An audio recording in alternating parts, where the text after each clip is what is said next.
Sir நேற்றைய தினம் வந்து தேமுதிக தலைவர் வந்து மக்கள் நல கூட்டணியில சேர்ந்த 4 பேரும் சந்திச்சிருக்காங்க. அவங்க என்ன சொல்லியிருக்காங்கன்னா, கண்டிப்பா எங்க கூட்டணியில் தான் தலைவர் சேருவாருன்ற மாதிரி சொல்லியிருக்காங்க. ஆனா நீங்களும் வந்து உங்க கூட்டணியில் தான் சேருவாருன்னு சொல்லியிருக்கீங்க. இதை பத்தி நான் உங்க கருத்து. அதே மாதிரி திமுக தலைவரும் எல்லாருக்கும் ஒவ்வொரு கட்சியை சேர்ந்தவர்களே தங்களுடைய கூட்டணியை அழைக்கணும் அப்படிங்கக்கூடிய ஒரு விருப்பம் இருப்பதில் எந்த தவறும் கிடையாது, அழைச்சிட்டு இருப்பாங்க. ஆனால் இன்றைய தினம் தேமுதிகவினுடைய தலைவர்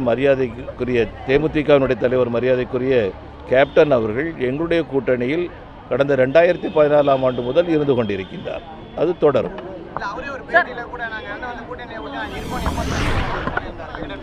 எப்படிங்க மாதிரிங்கிறதுக்குலாம் நம்ம சொல்ல முடியாது. சார் குறிப்பா அவரே நாடி போறதுக்கு என்ன காரணம் சார்? 3 பேருமே குறிப்பா அவரே நாடி போறாங்க. அவர்கிட்ட அப்படி என்ன ஸ்பெஷல் இருக்கு? தமிழகத்தில் ஒரு மாற்றம் எதிர்பார்த்து கொண்டிருக்கின்றார்கள் மக்கள். 50 ஆண்டுகளாக நடைபெற்றுக் கொண்டிருக்கின்ற 2 கட்சிகளுடைய ஆட்சிக்கு மாற்றாக புதிய ஒரு ஆட்சி உருவாக வேண்டும் என்று எதிர்பார்ப்பு இருந்து கொண்டிருக்கின்றது.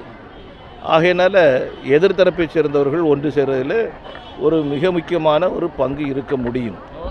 போற போக்க பார்த்தா பிஜேபியும் தேசிய கட்சியான பிஜேபியும் காங்கிரஸும் தமிழ்நாட்டில் தனித்து விடக்கூடிய ஒரு சூழ்நிலை இருக்கு. அப்படி வருமா? நீங்கள் தனித்து விடப்பட்டவரோடு நாங்கள் தனித்து விடப்படுவோமா என்று கேள்வி கேட்டீர்கள் என்று சொன்னால் என்னால் பதில் சொல்ல முடியாது.